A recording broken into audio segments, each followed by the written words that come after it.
all which extent relevant. And then I'll call to order the regular Board of the Mayor and Aldermen for April the 8th. This time, I'd like to ask Reverend Ernie Jones to please lead us in the invocation and then stand for the pledge. Pray with me, please. Father God, we first praise you and honor you for who you are, creator of all things. Father, we do ask for a lot from you.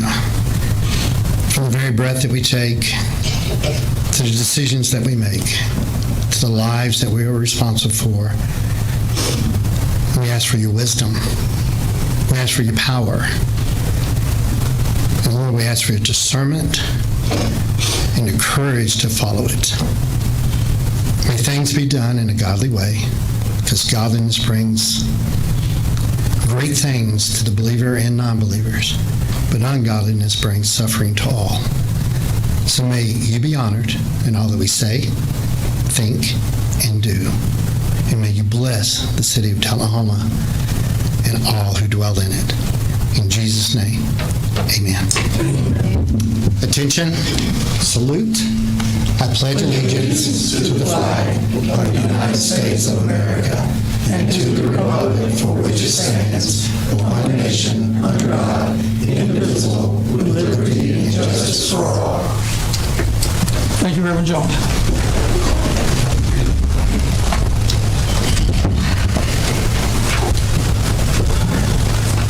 Tonight we have with us, we need to have our city recorder to call the roll. Almacher. Harry. Here. Glick. Here. Noes. Here. Mann. Here. Mathis. Here. Wilson. Five present. This evening we have with us also an honorary alderman, Mr. Chase Cox, who is sitting at our honorary alderman table. Mr. Cox, a little later on we'll call on you to give us a little background on yourself and what's going on with high school.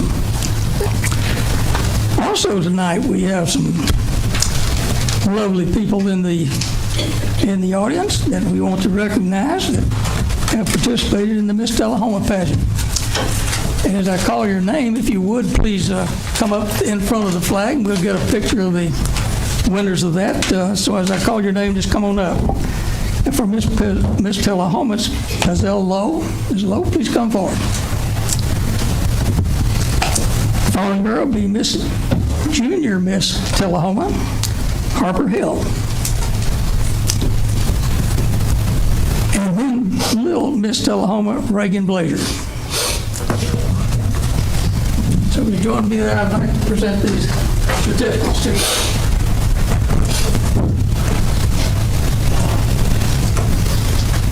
What a lovely group. Ms. Gazelle. And Ms. Harper. And Ms. Brazier. This whole certificate is bigger than you are. Hold it up. Proud. That's the way.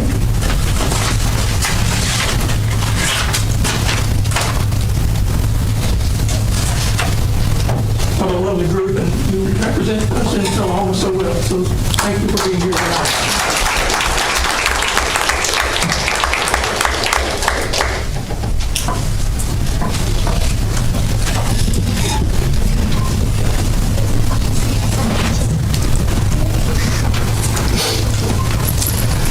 Tonight we do have a large crowd and we have an opportunity for comments from citizens. So all citizens will be invited to speak for up to 3 minutes about any matter that's within the purview of the board. So please speak into the microphone by stating your name and address. So if you're not planning to speak somewhere else, as some of the nonprofits will be, or other things in the beer board, for instance, so if you're not somewhere else on the agenda, you're certainly welcome for 3 minutes to speak. Now, please come to the podium, state your name. Does anyone want to address the board? No, we've closed the... Shaylin Seek. She signed it. Oh, okay. Hello, Mr. Mayor and Aldermen. My name is Shaylin Sig. My address is 733 Chapel Road, and I am a resident of Tullahoma. I have come before you because I realized our town is gone through a travesty. With the recent passing of an infant that was completely preventable, and we've had multiple infants pass in the last several years in this town that have been fully preventable. So I have suggested that we put in a safe haven baby box in the fire station. The safe haven baby box will provide a place for families to anonymously place their infant up to 2 weeks old to be put into care by the firefighters, which will be put into a foster system. The good thing about this is it will take these kids and it will give them somewhere safe. And typically infants that are placed in safe haven baby boxes are adopted and put in their forever homes within 30 to 45 days. The safe haven baby boxes typically have a baby placed in them between every 10 to 20 days. On average, in America, a baby is abandoned every 3 days, which is crushing. And the closest place anywhere around here we have to help these families and these babies who have no voice to speak for themselves is either in Knoxville or in Alabama, which is just too far. So I'm asking that y'all would go ahead and vote to put through the Safe Haven Baby Box. I have a petition, and between digital and physical signatures, we have 142 people saying that they think this is a good idea, this is something worth value, because these people are worth value. These little tiny helpless human beings have so much value and so much potential, and they need help, and they need y'all's help to make this happen. And I think Tullahoma, we can do it, we should do it. It is our God-ordained duty to protect little ones. And I can't stand to see another innocent life lost, because there's something we can do. And we can't save the last two that have passed, but we can do something about the next. And we can do something to give these babies homes and families and futures and lives, and they can change the world. So I'm asking that y'all would pass this through. I'm challenging y'all to pass this through. It's something that is so important, has so much value, just like all the people here. Every life here is so valuable and so loved, and is a life that God has put on this planet for a reason. So I would ask that y'all would make the choice to save a life. Thank you very much for bringing that to our attention tonight. I believe it's on our agenda tonight as well, so thank you again. And then I have the Might leave that with our city administrator. And thank you again. Is there anyone else who would like to address the board that anything that's that is under the purview of the board? Now we'll close the public hearing. Or comments from citizens, excuse me. And we'll move on into the agenda tonight. We have a fairly lengthy agenda, so we'll get to it. I'd like to get a motion for the approval of the agenda. Got a motion from Mann, seconded by Barry. Any questions on the agenda? Now we're ready to vote. Approve the agenda. Mayor, I'm going to quit. Not going to add anything, but after we approve the agenda, if everybody is here for the beer board, we have one of Tullahoma's finest who has to wait until that's done. If we could move that to the top so that she could do what she needs to do and go. Your motion is to move the beer board. Is to adjourn after we approve the agenda, adjourn, do the beer board, and then come back in. Okay. We'll approve the agenda. We'll adjourn and have the board hearing. Okay. Vote on the agenda as amended. It passes 5-0. So at this time, we will adjourn the Board of Mayor and Alderman meeting and move directly into the beer board hearing.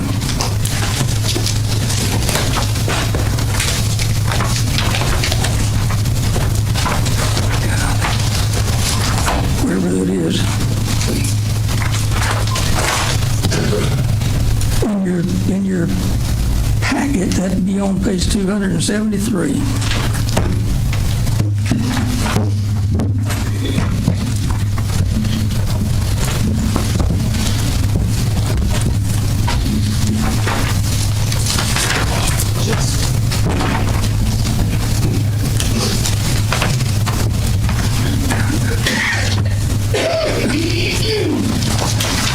Okay.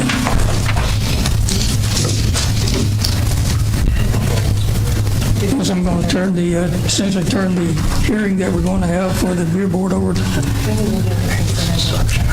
we'll do the consent agenda for the beer board first, and we do have a motion from Barry and seconded by Mann on the beer board agenda. All ready to vote on the beer board agenda?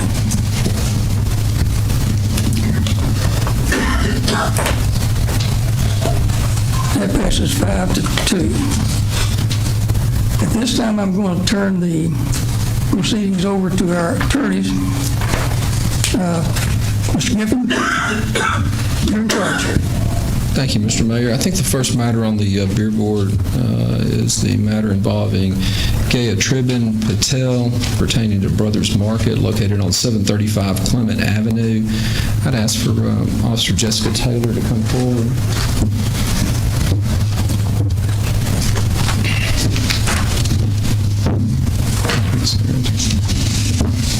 Would you state your name for the board, please? Jessica Taylor, And what is your position, ma'am? investigator.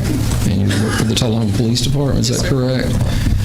Back on March the 9th of 2024, did you have an opportunity to conduct a minor compliance check at Brothers Market located on 735 Clement Drive here in Tullahoma? Yes, sir. And did you do that in conjunction with the TABC? Yes, sir.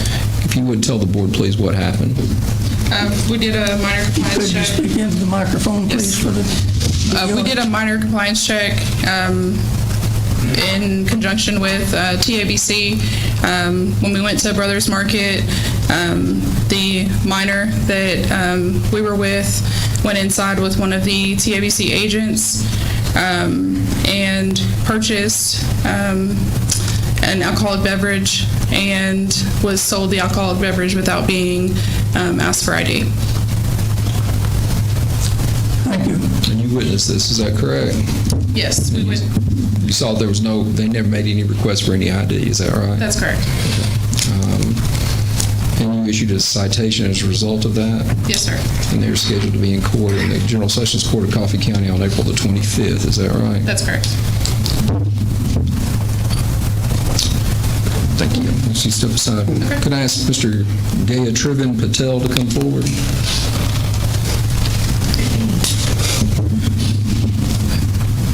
And Ms. Patel, let me ask you, do you have a copy of your responsible vendor certification? Or have you participated in that program? Yes, I do. They do not? You don't have that? Okay. All right. That's the only question I have of you then. Thank you. Mr. Mayor and members of the board, that's our proof on this matter there. I believe it would be appropriate for the the board to entertain a motion with regard to the violation on that. The issue in terms of the sanction for the violation would be a question of it being a first offense. Under our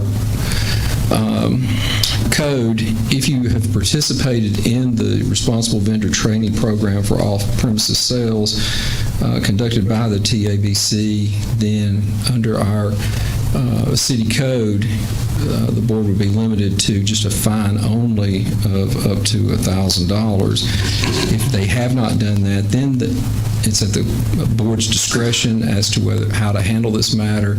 But in the alternative, the board can offer them the opportunity to pay a fine of up to $1,500, which has to be paid within 7 days. Thank you. Need a motion from the board?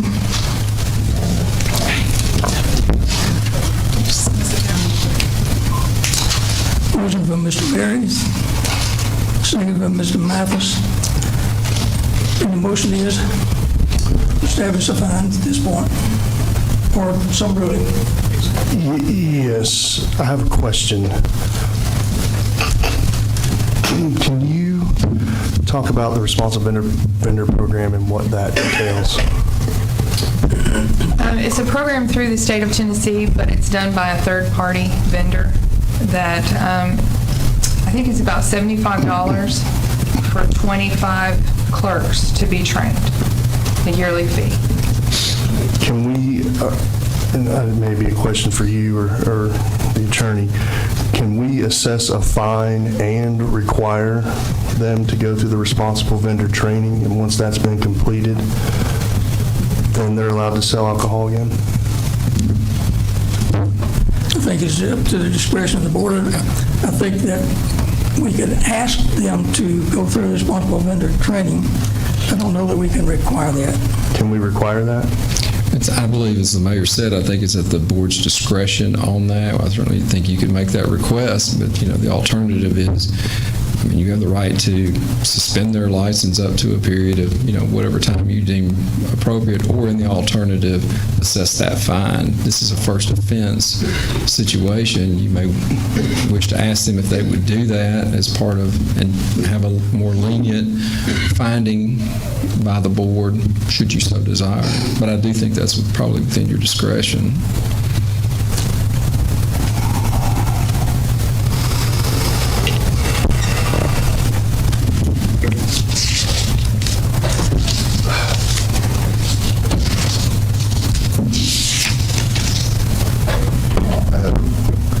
Can the attorney tell me, or the board, what fines or what penalties have been lodged in the past for a similar occurrence?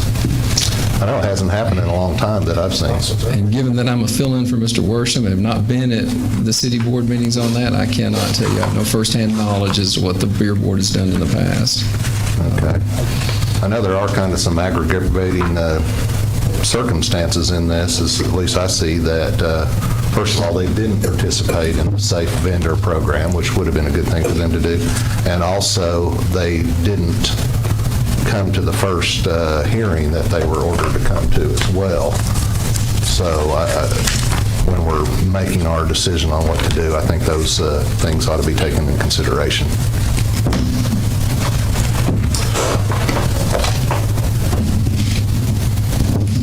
This is tough, right? And I know it's just the first offense, but it's also that's just the first time that maybe do we know how many checks we've done in the past? Is this the first one that we've done? I believe this is the first one that I've done that I've been a part of, so I'm not sure. Yeah, and I've been here 5 years, and so I know that it is just the first offense, but I would make a motion that we assess a fine of $1,500, and we suspend the license for 90 days. But if they provide us with the responsible vendor training, they don't have to, but if they come back, then say it's only a week from now or 3 weeks from now, then we will end the suspension at that time. So it would be their decision to either wait out the 90 days or take the responsible vending class and provide proof of that. Is that legal?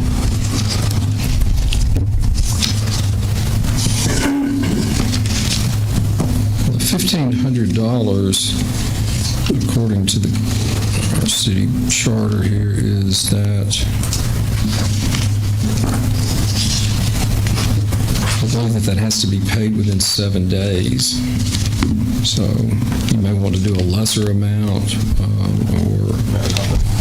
and I'm not sure how long it would take them to submit to, if that's readily available, if that's something they can just go sign up for tomorrow or not, I don't know.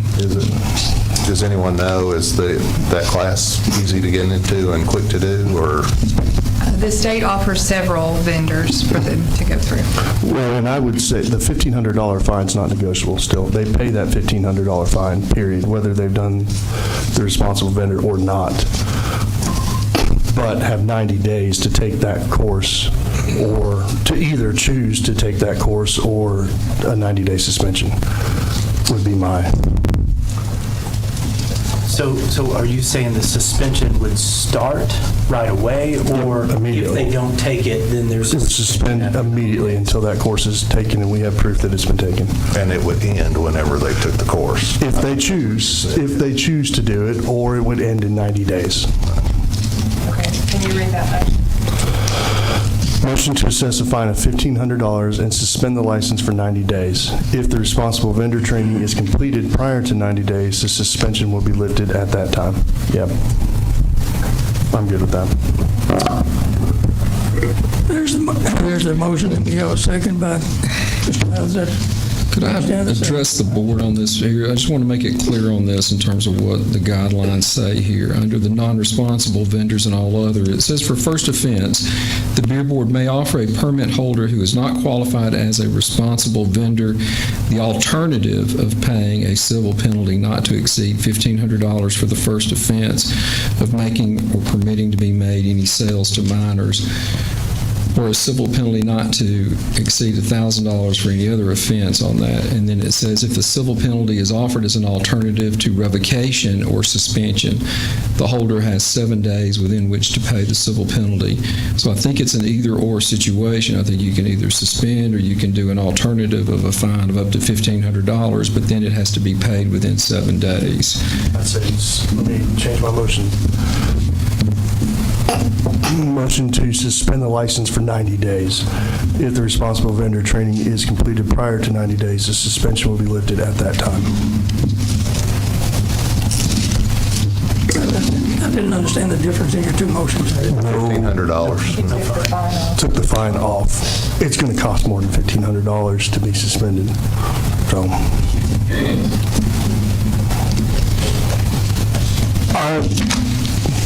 this is something I take serious, and I want anybody else watching this to know that you don't sell alcohol to minors, period, and you check the license, and that would be my motion.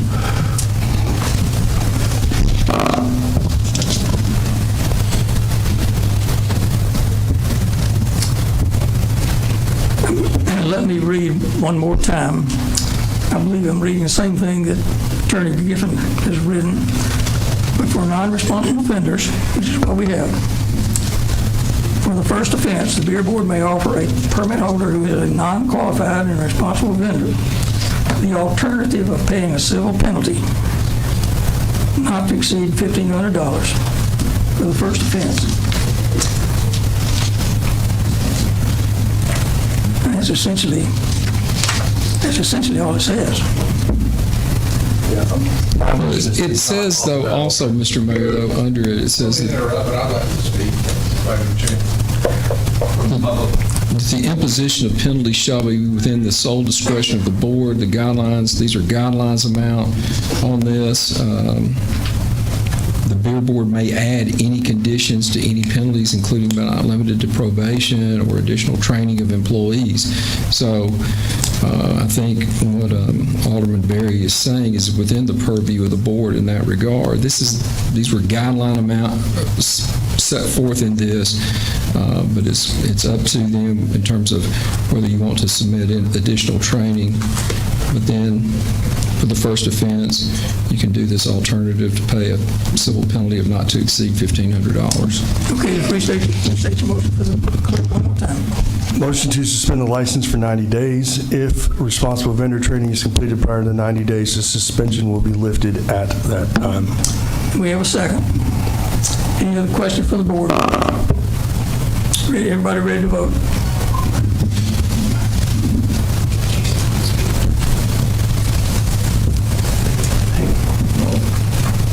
If they want to put forth any statement to the board on this. Shouldn't they be allowed to have, to say Oh, something? yeah.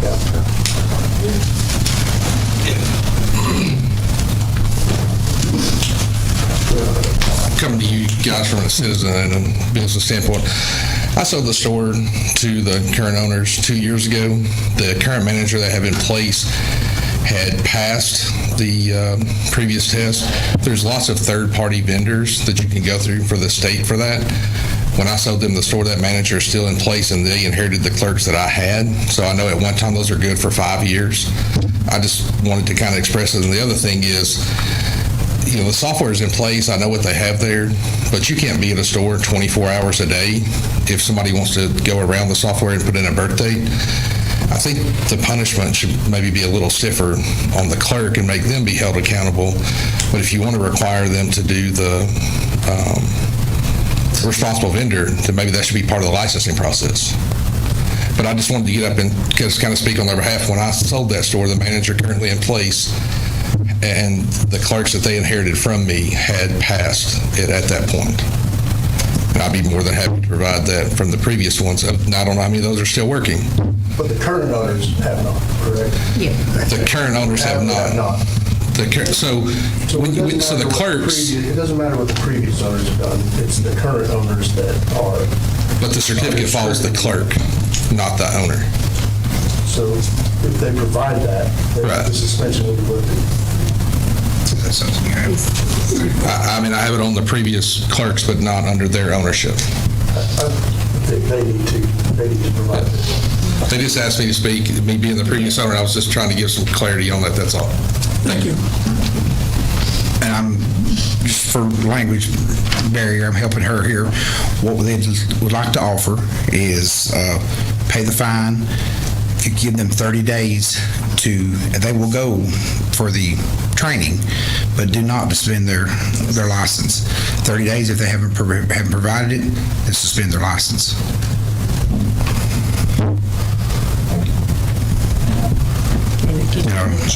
Yeah, and they'll pay the $1,500 tonight.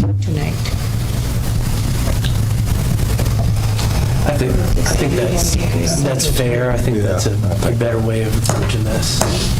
You want to rescind your motion? Yep. This happens again, I'm here. They totally understand, and they feel the same way. They run a top-notch business. They on the brothers and the one stop out here.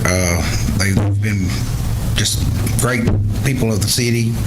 They trust me. They don't like it and they have reprimanded the employee because they said, the rule is to card anyone and everyone, and they totally understand that.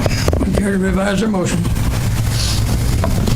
I'd like to substitute the motion to assess a fine of $1,500 and require them to complete the responsible vendor training within 30 days. Or you'll be suspended After 30 days. Yes. after 30 days. Yes. Thank you, sir. Okay, there's the motion. And we've got a second? Motion by Barry, seconded by Mathis. Motion by Mathis, seconded by Barry. Vote on the motion.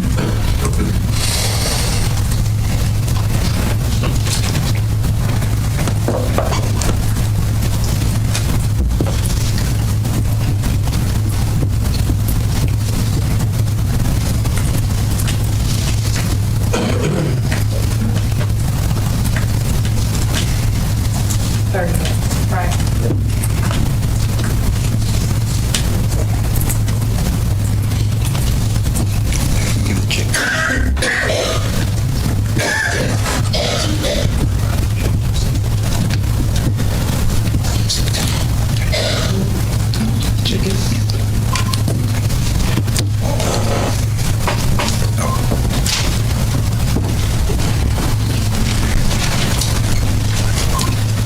Vote passes 5-0.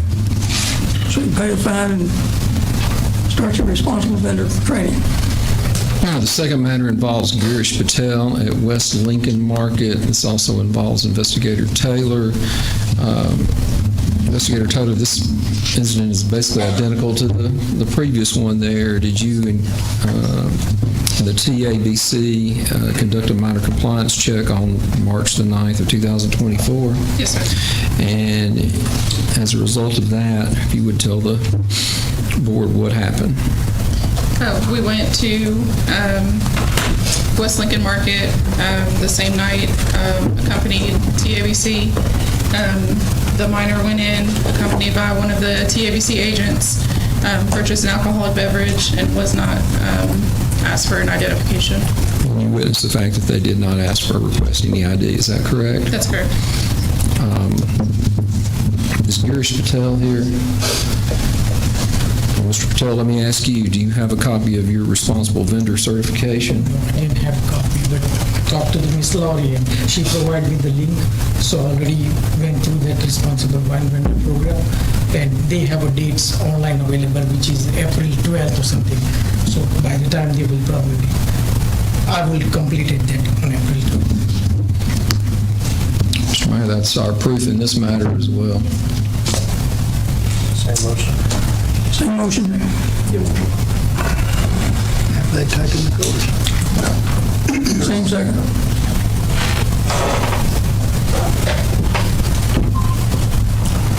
Motion by Mann, second by Barry. There you go.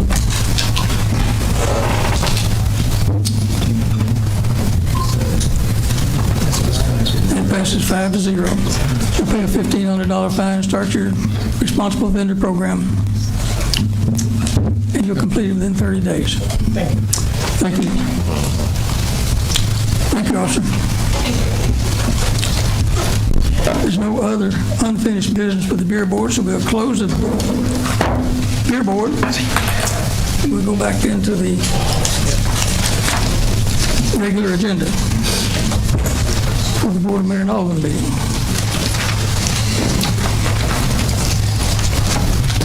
So the agenda's been approved, so we'll get our reports from Aldermen. I'll start with Alderman Barry. I have nothing to report, Mayor, but I would ask the board to speak clearly and slowly tonight so that hopefully the paper will get the headlines right.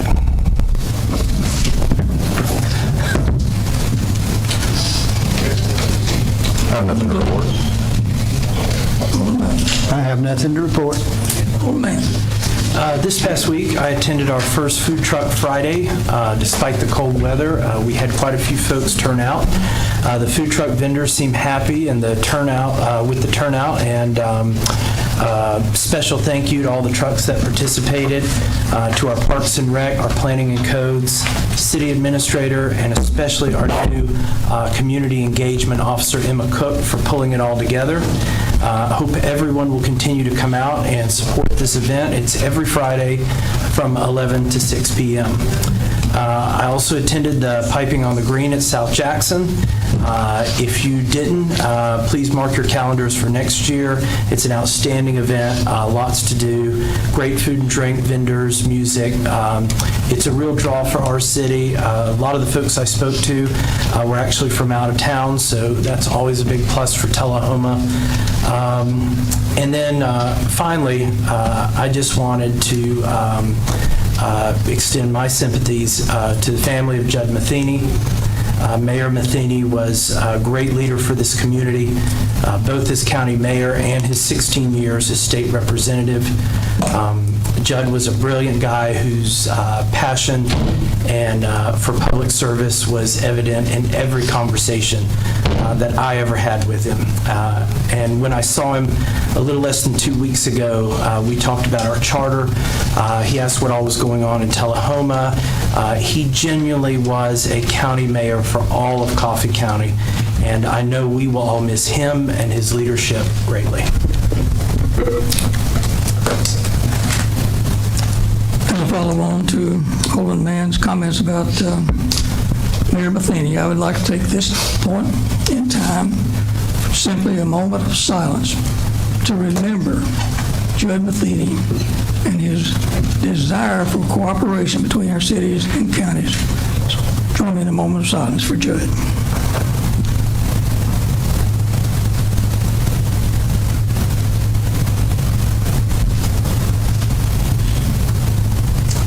Thank you all. I have been serving for the last 2 months as the liaison to the Tullahoma Housing Authority. And then in that respect, I have a couple of announcements to make tonight concerning appointments to that board. appointed John Gray to serve an unexpired term ending in October 2027. He's accepted that and has been attending those meetings. I announced the mayoral appointment of Ariel McGee to serve the unexpired term of, it's going to be ending October 2026, and she'll be a representative from the Housing Authority. The board has to have always one representative on there from the Housing Authority itself. And I will announce also that the interim head of the Housing Authority was removed from her position last Thursday night. So a search has started to fill that position. At this time, I'll ask our city attorney, who is vacationing somewhere, but Mike Giffen is here. Could you give us a word, Mike? Fortunately, you have no report. No report. I like those short reports. Our city attorney, city executive administrator, excuse me. I do have a report from our city attorney, Steve Worsham. He's enjoyed the eclipse today. He called me about that and was very excited. So he is now on his way to Branson, Missouri. So anyway, he said he's sorry he missed us. I too want to express sympathies towards Judd's family's children, his mother. He was a great Coffee County and a great advocate for our city, and he will definitely be sorely missed. I enjoyed our friendship over the years, but able to work with him in this role was definitely something I truly appreciated. I also want to give kudos to John Glass and to our first responders. As many of our citizens saw, we had an unfortunate accident at the airport where an airplane came within 8 feet of striking our building, which would have been catastrophic for our airport, obviously. But was able to witness so many of our first responders from fire, from the police, but also from Coffee County Emergency Management and FAA. So it was just great to see how in times of need they come together and very quickly and were able to get that situation under control. Was able to attend the electronic vehicle charging station ribbon cutting that was held alongside the TUA and Alan Potter. That's something good for those that are not aware. It's located on Southwest Atlantic Street next to the bookshelf and the dry cleaner. So hopefully if you're in need of those services, you'll be able to go out and find those. Also had a meeting, Emma Cook and I had a meeting with TUA and Light Tube. Was able to get her introduced, and they seem to be forming a very strong relationship that's going to allow us to be able to explain more about the things that are going on within Tullahoma, all the programs and activities that we have. So looking forward to seeing that grow. Also was able to spend time with John Gray on one of his television shows talking about city affairs. Last Friday, the mayor, you did not talk about your legislative breakfast that you hosted. That we had Senator Bowling and we had Representative Bricken, and it was great to see so many people from our town come out and talk about all of the things that are going on and being able to share that information with them. Farmers Market opened last Monday, was going today. Food Truck Fridays, again, that's going to be every Friday. So I was really pleased with the turnout, as were the vendors, for such a cloudy and cold day. So we're looking forward to having brighter days and seeing that grow. The last is I was able to attend a meeting with Arnold Air Force Base along with Charles Rush. The mayor was in attendance, and a lot of our officials from Coffee County looking to talk about enhanced use lease and some perhaps surplus land that is available that Arnold is interested in making sure that we can hopefully use for economic development, Coffee County can use for some of their county administrative needs. That's my report. When you backtrack just a little bit, we've overlooked Mr. Chance Cox, that's our honorary alderman here tonight. And Chance is 11th grade, 16 years old, member of the Tullahoma High School band. Chance, tell us a little bit more about yourself and what your plans are for the future. I'm in student council, I'm in the band, and I'm looking forward to joining a lot of other organizations at my school. In the future, I'm looking to pharmaceuticals, and I'm really excited about that. Right now at the high school, some great things are happening. Student council getting ready for elections, which I'm happy to be a part of, and the Mayor's Youth Council and Student Council are coming together to restore the outdoor classroom with the help of the CTE classes and other organizations. The band is getting ready for our spring concert, and we're going to have a percussion recital in May, which I'm excited about. I think that's all for right now. Thank you. Well, join me at the flag. We've got a picture of you with this certificate.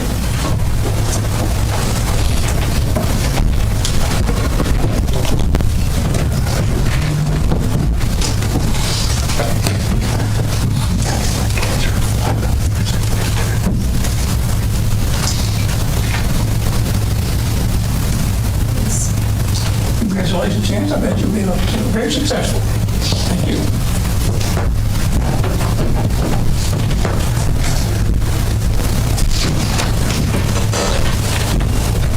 Let's move into the consent agenda. Need a motion. Motion from Gary, second by Mann for the consent agenda. Questions? Ready to vote.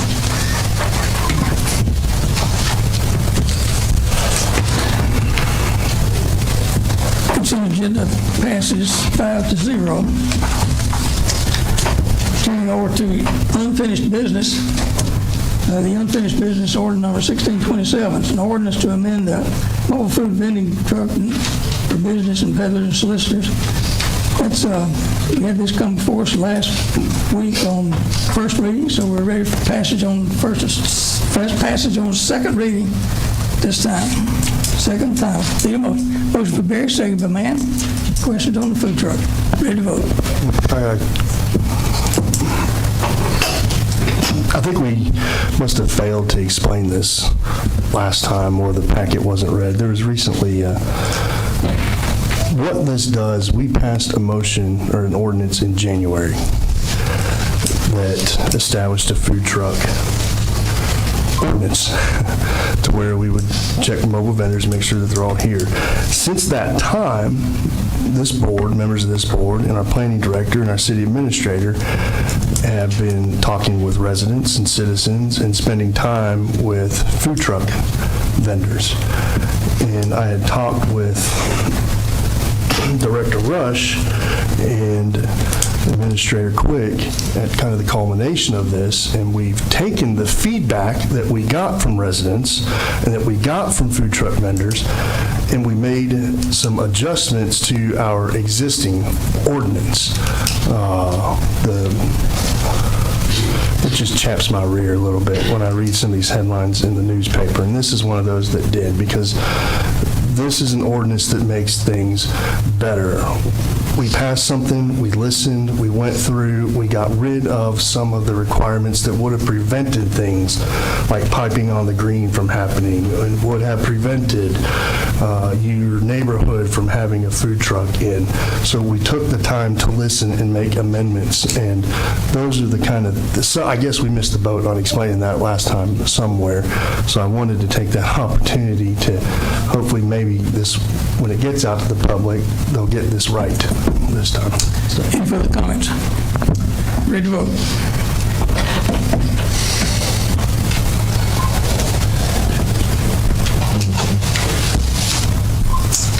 Passes 5-0.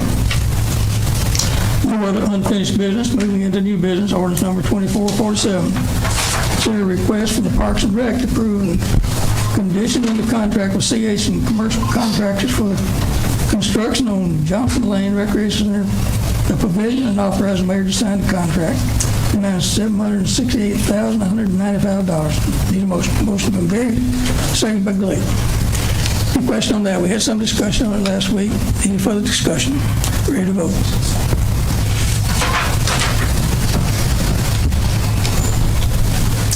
Passes 5-0. Number 2448, consider a request from the Finance Department to declare surplus items in order they may be sold, scrapped, donated, or otherwise disposed of and any other appropriate means. Details of that list of surplus items are on page 104. I've been through it, and most of that stuff needs to have been surplus a long time ago. We've got a motion from Barry, Kurt, seconded by Glick. Any questions on the surplus items? Not ready to vote. Passes 5-0. Item number 2449, consider a request from the Tullahoma Fire Department to approve the fire department to initiate funding for the purchase of a safe haven baby box, $22,000 initial cost, and that's the installation, then with an annual fee of $500 per year. Details on 106. Motion from Alderman Berry, seconded by motion from my man, seconded by Berry. Question on the baby box. Heard from the police department last week on that, and earlier this morning, or this evening, additional information on it. And we're ready to vote. Actually, I pressed my button. I'd like to make a motion to substitute the original motion for the following. To authorize the Tullahoma Fire Department to proceed with the purchase and installation of a safe haven baby box at an initial cost of $22,000, and to further authorize an annual allocation of $500 for maintenance and operational fees associated with the equipment, with funds coming from the general fund. I'll second that. Got a motion and a second. The only details of that is where the $500 per year comes from. General fund. General fund. Fire. That's the motion, it wasn't in the original motion. What's it for? Any questions? Voting on the amendment. I don't have a problem with it, but I was just wondering what the $500 annual fee covers. That's the monitoring. It's actually for kind of a warranty type deal. They fix anything with brakes on it, bring it back in. It is part of the monitoring that's on it as well. And it's just $500 fee each year for them to then know. As long as we didn't just beat it up and break it, they'll fix whatever breaks it. You're ready to vote on the amendment.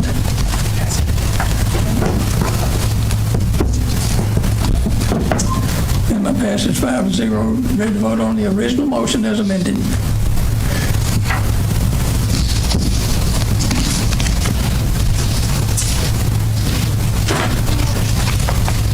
Need a motion on, ready to vote on the original motion.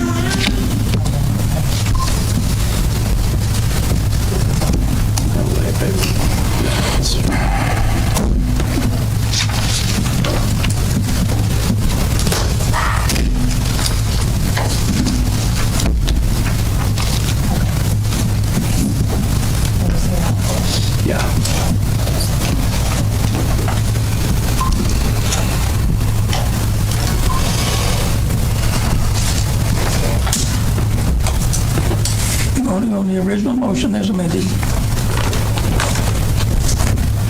It passes 5-0.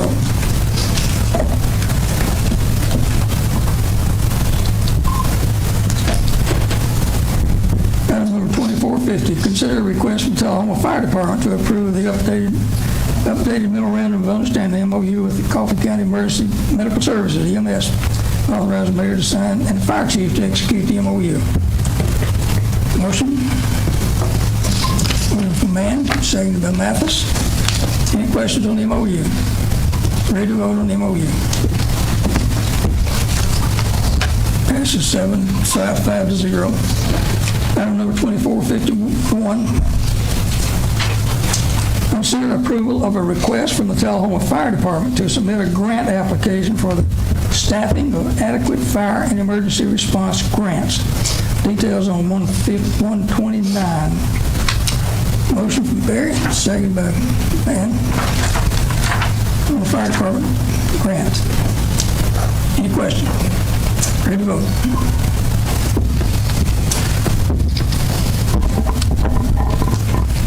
Passes 5-0. Item number 2452, consider request from Parks and Rec to approve bids and authorize the mayor to execute a contract with Four Seasons to mow the specified park locations in Marshall's lawn landscape mow as needed services. Details of that on page 209. Motion for Barry, second by Mann. Ready to vote.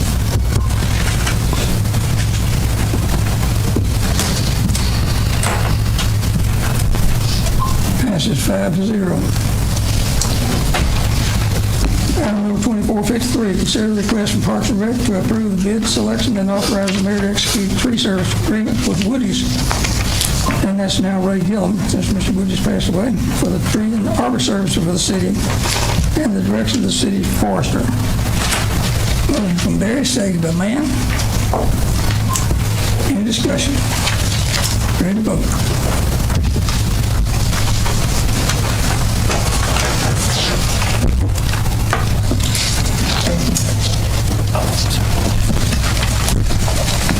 Five to 0.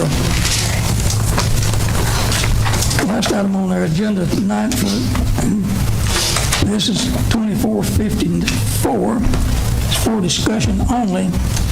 A proposal for the establishment of a comprehensive ordinance governing allocation of the use of city funds. And, Alderman Barry, is that your motion? Is that your item? Yes. Talk to us about it. So I put this on here for us to kind of talk about and just kind of put some thoughts before I go through and draft an ordinance similar to the one we talked about last week. We do, in any money that we allocate out there, there's no kind of real strict guidelines. We have some applications, we talk about some things. And it's not about being strict, it's just making sure that our money, which is taxpayer money, is going where it needs to be. And it's kind of laid out, number one, so that it sets expectations for those receiving the money and expectations for the city itself. We do have two different kind of groups. One's nonprofits and one are tourism dollars. And they're both kind of separate, right? Nonprofit money comes from our general fund budget, money that we allocate. Tourism dollars come from our hotel, motel tax dollars. This has been a big issue in the legislature this year, and will continue to kind of be an issue. There's a House Bill 2240 and Senate Bill 1676 that is introduced would require the municipality levying the hotel motel tax under general law. We're private act, but we'll still have to report to comptroller to submit annually a report that details how the revenue earned from the hotel motel tax is used by our municipality, and require the comptroller of the treasury to audit these reports of the municipality, and requires the municipality found. Ours would be a little bit different, Sue, because we are a private act. So this part here wouldn't technically apply to us at this point.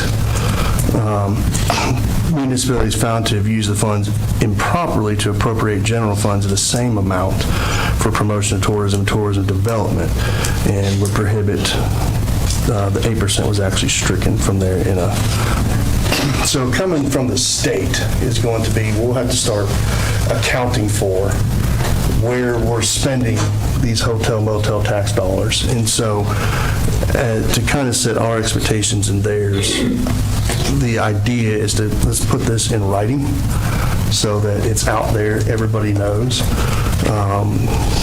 And I didn't create copies, but I wanted to get you guys' thoughts as, you know, we talk about who's eligible, who's not eligible, what expenses are eligible, what expenses are not eligible, general requirements. If you're receiving money from the city of Tullahoma, you should have our logo out there. You should have sought out other grants, and we should know what other grants that you're applying for. Just different things like that, and more information on your projects. And when you do receive monies from, we get this report kind of every year, but sometimes I think they need to be maybe a little bit more detailed, and this ordinance would kind of lay that out to say, hey, you know, when you get your money either quarterly from us or monthly from us, we need to get a report that comes back and says, and this is standard of any grant you do, if you receive anything from the state of Tennessee or anything from the federal government, you've got to line item those pieces. And so that's my general thoughts behind this, but I wanted to get your thoughts before I started drafting this ordinance. I think you pushed your button, but but I don't see it showing up on my screen here, so it's all right. Yeah, I think that's kind of well thought out what you had, and I just kind of add to that a little bit. I had the same kind of ideas myself about what we could do. I was looking at the budget that Ms. Wilson was nice enough to provide us and saw that it's about divided equally. It's about $150,000 in the ones that goes just to nonprofits and then the one that goes to tourism.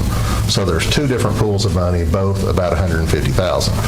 So my thoughts were to kind of divide it up and operate it kind of like a grant that the city provides to everybody. Just like the city applies for a lot of state and federal grants, we fill out an application, submit a project, and it goes into a competitive grant process. So my idea for the first pool of money that is right now is just obligated to nonprofits or just earmarked for nonprofits only.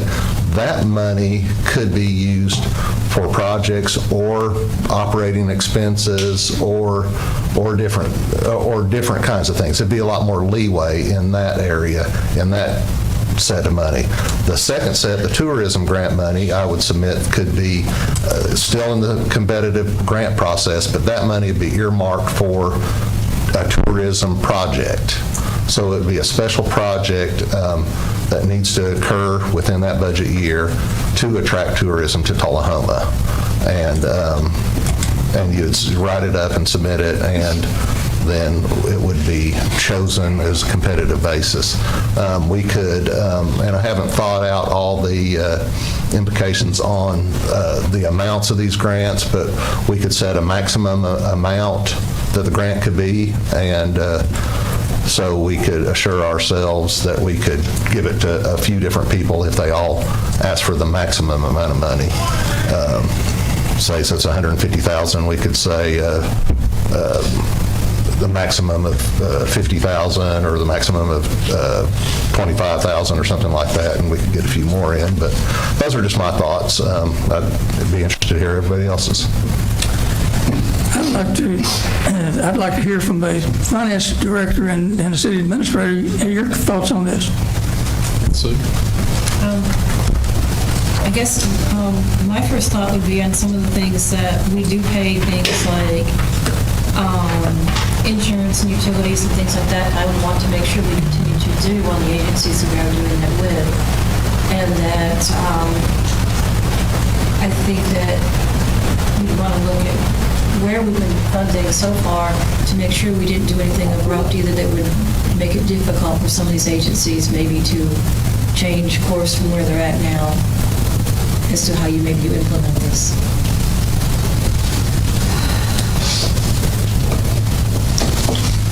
From my perspective, I do like the idea of the grant thought process as far as projects, things that we can see that are tangible, that are attracting tourists, that are attracting visitors, business. We talked about business visitors. We have quite a few of those coming as well.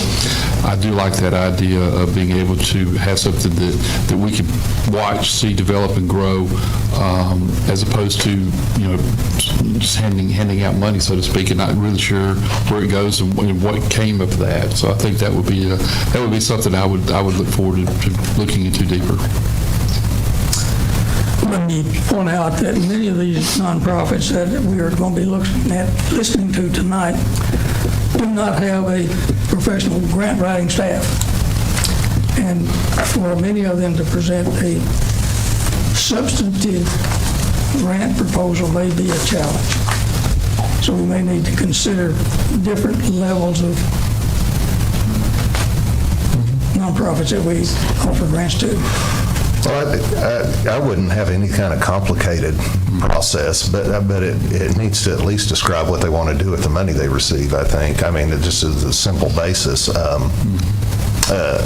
And I don't think it needs to be anything elaborate. I know from working with the city and applying for a lot of grants over the years, some of them were more complicated than others. Some were way too complicated. And then some were just as they should be. And that's what I think we could have something relatively simple. But I think the most important part would be, what's your budget and what do you want to do? And I think most people could do that. I agree with that. And in fact, I've been we've gone through all the nonprofits submittals that they've made this year, and we've asked those questions. How much money did we give you last year? What did you do with it? What are you going to do with the money we're giving you next year? We've done that very thing, so I think we're well on the way to, and the write-ups that we've gotten have been quite good. So I've been impressed with it. I agree. So a lot of that wouldn't change. It would just formalize the process. Well, and there will be some who request that we don't fund. There will be some who we fund because we always have. And I think that is kind of arbitrary.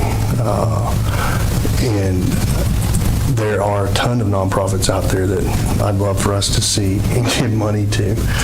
All of them. There's none that I don't want to, right? And maybe it's a service that the city can help. This I think would open the door maybe to, we need to do some more outreach ourselves. Maybe it's not us giving money, but the city provides resources to work with these NPOs to say, hey, you know what, we're not able to do this, but here are different grants that are available to you specifically for you, and kind of help in that regard. I'd like to see us do that with businesses too. But so this would just be more to, and you're right, a lot of the questions are already asked in this.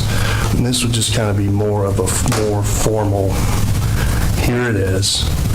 It's in ordinance. It's not arbitrary. We're not making arbitrary decisions on who gets funded and who doesn't get funded, because I'll be on the other side of this in either 4 or 8 months, right? And I want to make sure that whoever's here or we, it's not just because somebody gave me a list and I said, I'll just go for it, because I contribute to nonprofits on my own. And that's kind of a lesser concern. The tourism dollars are kind of the big thing for me, right? And I think we'll see tonight that there's somebody's used the tools available from the state. And I had worked with Shelbyville, and they took a $20,000 grant, took $5,000 out of that, and they were able to recruit an event that has a 3.5-4-day event that has almost $600,000 economic impact in those 3 days. And that's the kind of stuff that I would love to be seeing our tourism money doing, because that's really money that we're investing to make more money, not for the city, but for our local businesses, for our hotels, and for all those people. And so that's just kind of the general thought, is let's solidify what we've got and get it out there. And the results could be tangible. The results are their actual results with, this is how I'm marketing it. Yeah. Mr. Wilson, one other question for you. With the things that are coming down from the legislature this year regarding the hotel motel tax and the reporting that we're anticipating having to do, is that going to be particularly onerous or different than what we're already doing? Could be something new that we're not doing now, but the state likes to keep adding new reporting responsibilities every year, so I'm not surprised. We'll just have to wait till we get them. Thank you. Just so I'm clear on this is what you're looking to do with this, the ordinance you would be looking to write up, it would be for next year. It wouldn't impact anything we're talking about right now, or would it? And I say right now, what we're about to start talking about. Yeah.